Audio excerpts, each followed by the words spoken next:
My name is Grant Hamilton. I'm a consultant and associate professor at the Mayo Clinic in Rochester, Minnesota. I'll be talking with you in this video about basic surgical techniques, including instrument handling, sutures, and knot tying. We'll begin by looking at the proper way to hold a needle driver. One of the more common mistakes that people make is to put the thumb in the hole in the needle driver. This limits your range of motion and makes it very difficult to take the instrument out of your hand. Instead, just the tip of the thumb should go in the hole so that the thumb joint can open and close the instrument. Another technique for holding the instrument is to do what's called palming the instrument. And with this, none of the fingers go in the rings or the holes of the needle driver. The pad of the thumb is used to disengage the ratchet so that the needle driver can be opened. Palming the instrument allows easier removal and handing it back to the tech, and in addition, palming the instrument may make it easier to supinate in line with the forearm. In some cases, it may be necessary to hold the needle driver in even different ways when sewing in a hole, such as in the nasal passages. This is an example of a different way to hold the needle driver when sewing in a hole. The Castroviejo needle driver is somewhat different from the standard one. There are two ways that are commonly used to hold this instrument. One is to place it in the palm and supinate by rotating the forearm. The other is to hold it more like a pencil. And with this one, it's best to then roll it between the fingers. When holding the scissors, again, don't place the thumb in the hole. This is a simple interrupted suture. The cord length is the distance from the tip of the needle to the swage where the suture is attached. You should bisect the cord length with the incision to ensure equidistant placement of the entry and exit points of the suture. By supinating the arm and performing the suture as I've just described, the deeper tissue will help push up on this incision, helping to evert the wound. After tying 4 knots, the suture tails can be cut. Let's look at that again up close. Perpendicular entrance into the skin, supination, perpendicular exit, equidistant exit and entry points that match the cord length of the needle. This first knot is a surgeon's knot, meaning it has 2 loops. Subsequent knots have 1 loop. And you can see that the tension on the suture is enough to bring the wound edges together and provide a little bit of eversion, but not enough to strangulate the tissue. Placing a vertical mattress suture is similar to the simple interrupted suture in that initially enter the skin perpendicular, bisecting the cord length, but instead of tying the knot, make a second pass very close to the skin edges. It's a common error to make the far bite too close and the close bite too far. When sewing up wounds on the face or with other fine suture, it's important that the small bite near the edge of the incision be extremely small.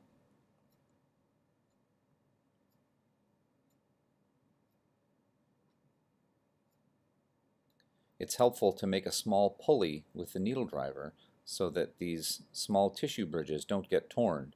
You can see that happening here.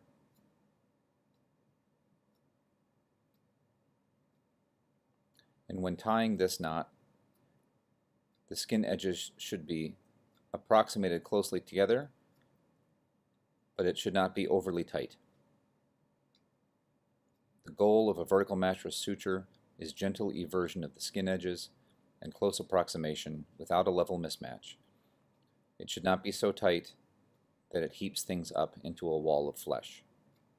We'll see that again here closer up. Entering the skin perpendicular, bisecting the cord length, exiting the skin equidistant from the entry point. The far bite should match the distance of the cord length of the needle, and the near bite should be very close to the skin edge.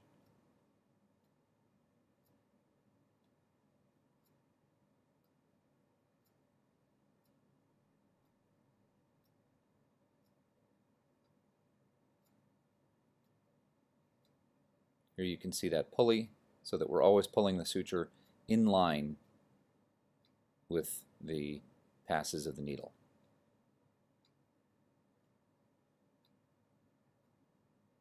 Snug but not too tight.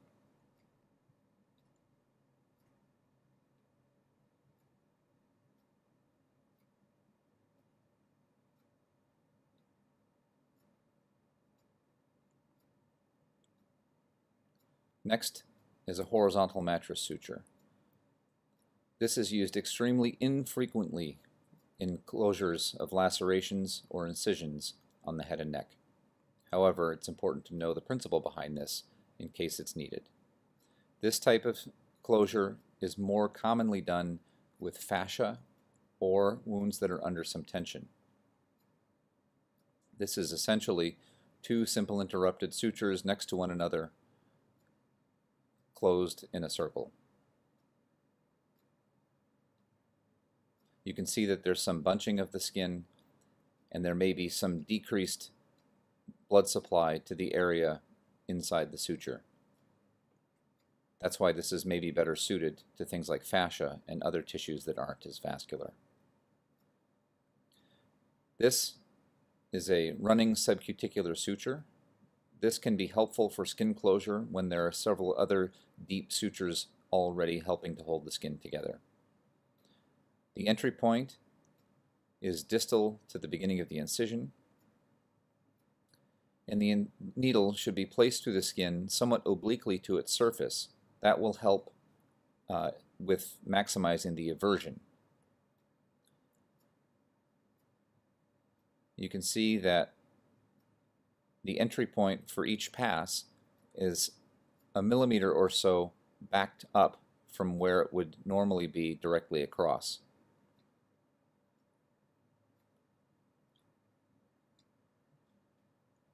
The suture is then passed from side to side, making a shallow arc oblique to the surface of the skin.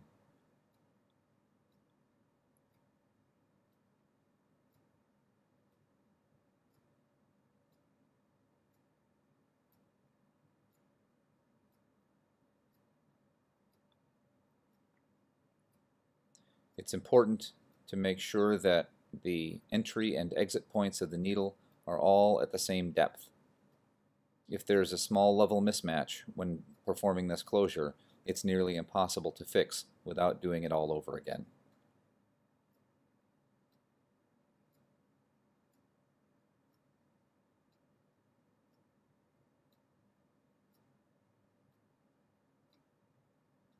Typically, this type of closure would be used for a longer incision and is often favored when closing thyroid surgery incisions in the neck.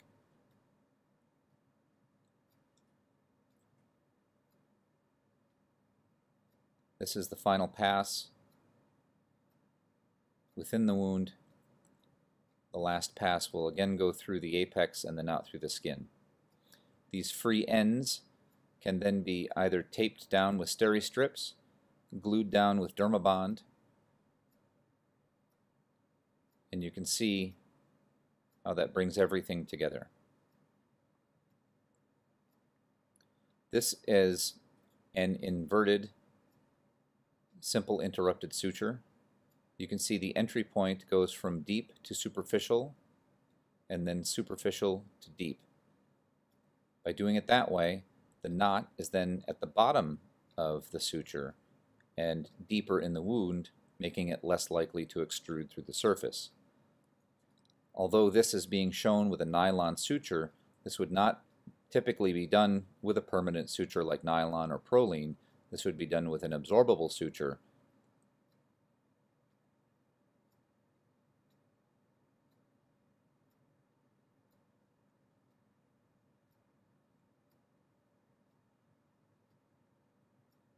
These types of sutures are helpful in wound closure because you can distribute the tension on the wound very evenly without having any external stitches.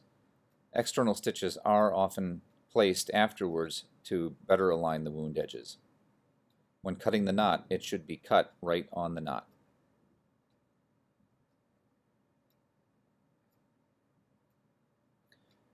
This is a running suture.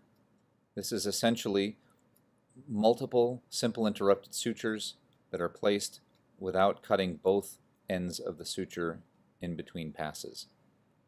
So the beginning of it is the same as the simple interrupted suture, and you can see here the next pass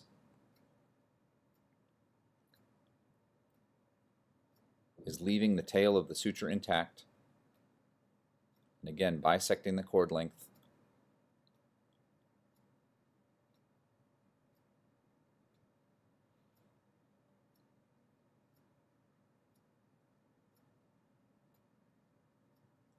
And this will cause the suture to essentially be a spiral, holding the wound edges together.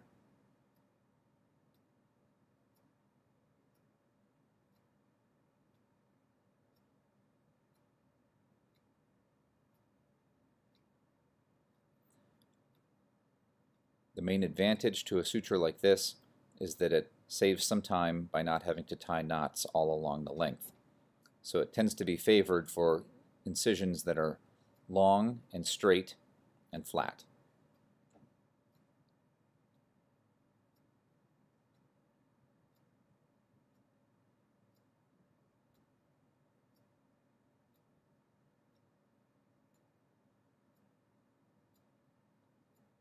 Tying the knot at the end of this suture is a little bit different from what's normally done because there is a loop instead of a single strand. Grab the midpoint of the remaining loop, tie the knots as usual, and then cut the loop and the free end. This is the same sort of suture, but it will be locking. So this is a running, locking suture. The locking component of it can be helpful sometimes for wound aversion or for hemostasis. So the beginning is the same as before, a simple interrupted suture. One end, the free end, will get trimmed.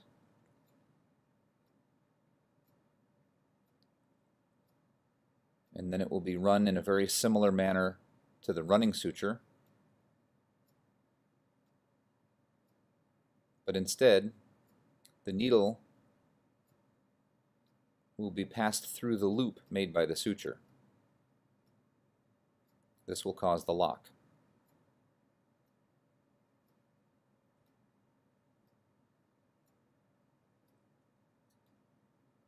This type of suture is helpful for post-auricular incisions, and I like to use this for closure of the hemitransfixion incision when performing septal surgery.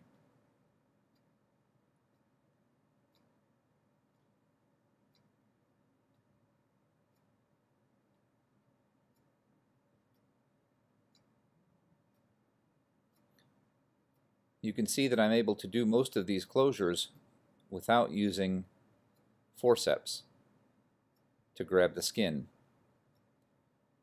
Use of the forceps on the skin as much as is possible should be minimized to minimize trauma and ensure a better looking scar.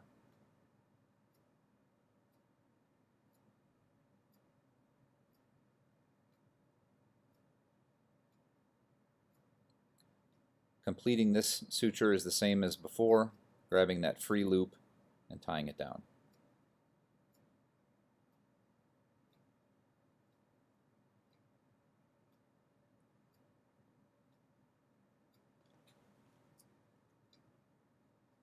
Performing a two-handed tie is most commonly done in general surgery or perhaps in head and neck oncologic surgery. First we'll show this at normal speed and then we'll show it to you slowed down. This is the same knot that's often made when tying shoelaces. So first make a V with the suture and loop it over each index finger. Cross the left index finger over the right suture and pass the suture through the loop that's made, pulling the knot down.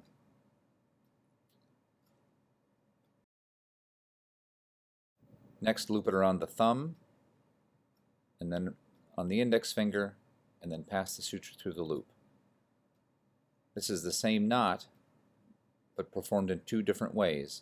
and this permits the laying down of square knots to prevent loosening of the suture. When performing a one-handed tie, the left hand shouldn't let go, and the right hand should have the suture looped over the tip of the index finger. Cross the sutures, making a loop, and then bend the index finger and wrap it around the suture that's in the right hand. Twist the finger, pulling that loop through the suture, making the knot. This is 1/2 of the square knot. The other half is a similar idea, but the fingers are in a slightly different configuration. For the second half, the suture will be looped over the middle, ring, and pinky fingers. Bring the other end around, again crossing them to make a loop, and then use the middle finger to grab the suture and pulling it through the loop. Try to do this very slowly at first, just like you see in the video, and then with practice you'll get much faster. This is an instrument tie. You can see that the two ends of the suture form a V. To lay down square knots, always put the instrument in the middle of the V and then loop the suture around the instrument. As long as your hands are always changing positions, in other words, right now the right hand is closer to me and then now it's farther away from me, by alternating hand positions, the knots will always be laid down square. This video covered some of the basics in instrument handling, suture design, and knot tying in surgery. Hopefully this introduction will make acquisition of these skills in the operating room easier for the beginning surgeon.